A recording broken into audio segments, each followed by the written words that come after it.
recoupment or retrospective tax legislation is? It's rather mixed. The business community is generally against retrospective tax legislation or retrospective legislation for most things. But many businessmen see the circumstances as somewhat special in that laws other than tax laws have been broken. And I think on balance there are a large number of businessmen that favour the recoupment of the tax. What effect could it have, though, on the business community, on things like investment and the like? I think the effect is grossly exaggerated. I think it is a fact that the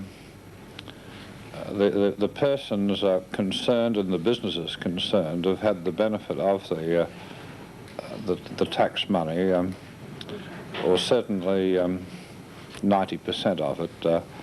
They've had the investment value of it, and I think the disruptive byproducts of it are relatively minor in the total scheme of things. And all right, well, let's look at the economy in the broader sense.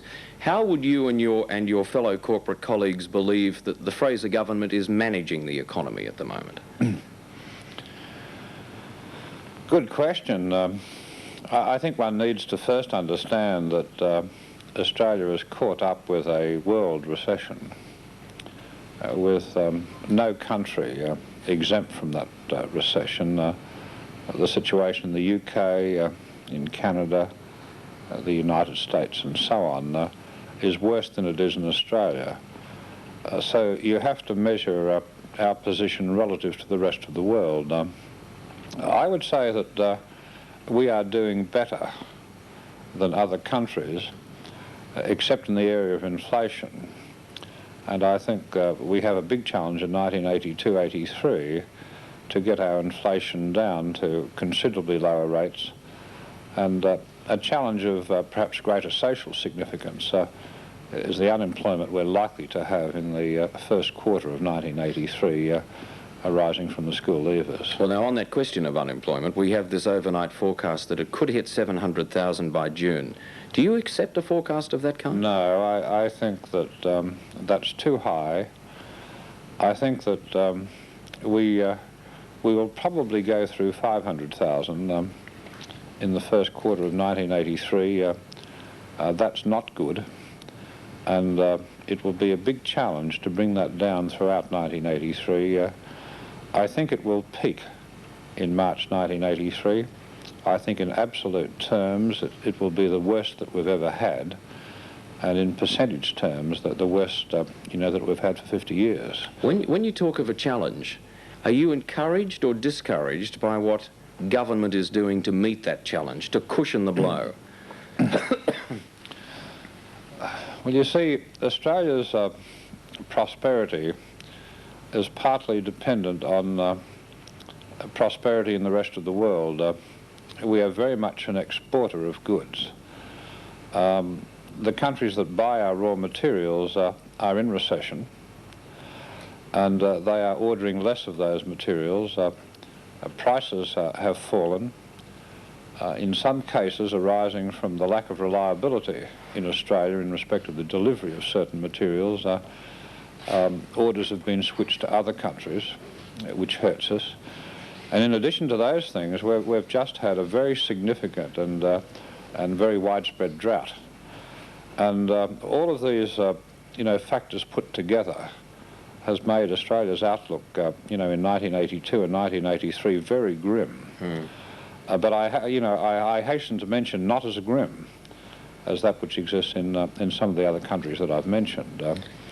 On the positive side, I think it's very healthy to see interest rates fall, and I think we could have an interest rate-led recovery.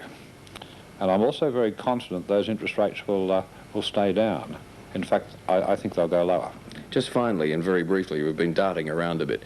The Campbell Committee report, there's been very little action on that. Oh, on the contrary. You'll find that in something like 9 or 10 areas, there's been significant action, and a number of steps have been taken. They're all in the one direction, towards the adoption of the blueprint, and I won't burden you with them this morning, but you can start with banking, you can get into stamp duty, taxation, sale of government securities. No, there have been many changes adopted, and I think they've gone a bit unnoticed. All right.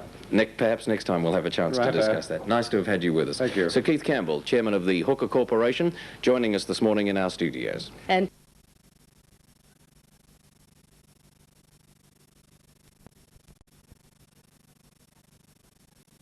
How to spend a quiet... on the other hand, the decision has met with some opposition, and one of the most vigorous opponents has been Bob White, Chief General Manager of Westpac Banking Corporation, who joins us from his Sydney office.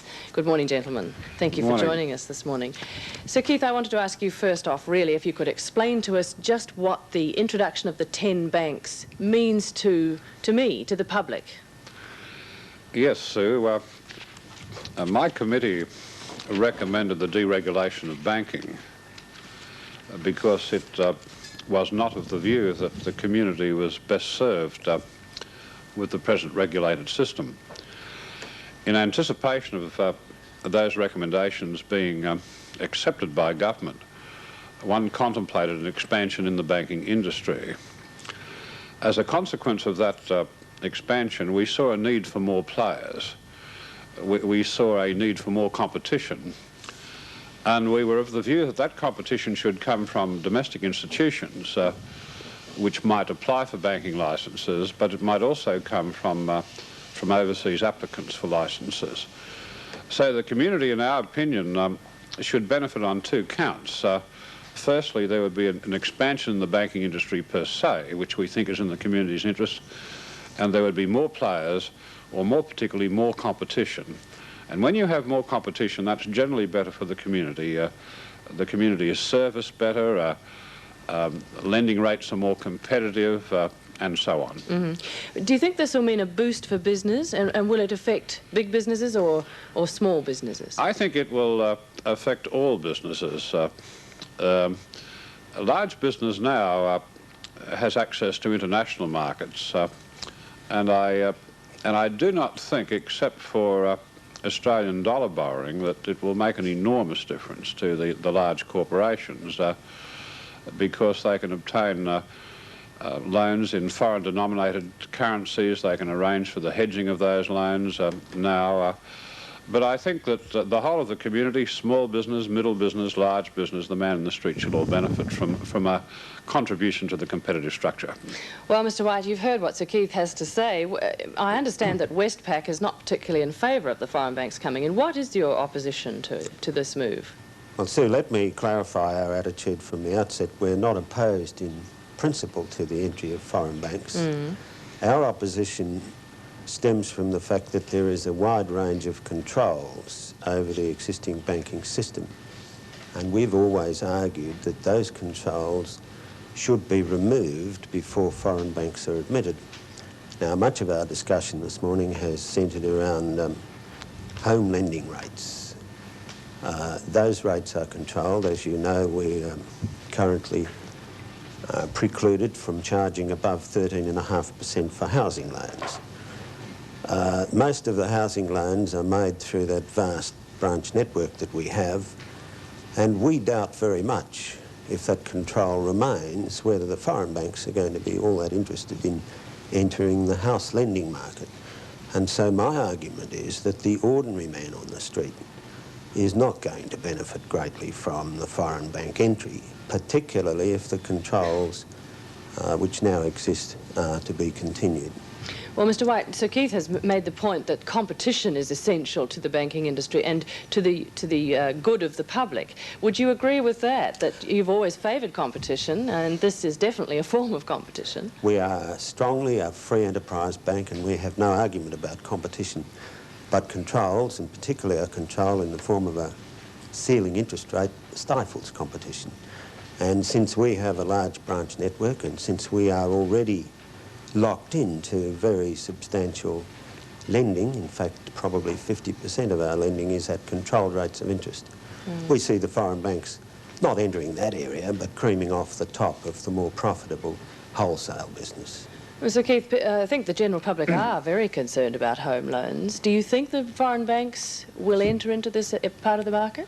I think the home loans business is a different category of banking to what is generally discussed when one talks of foreign banks.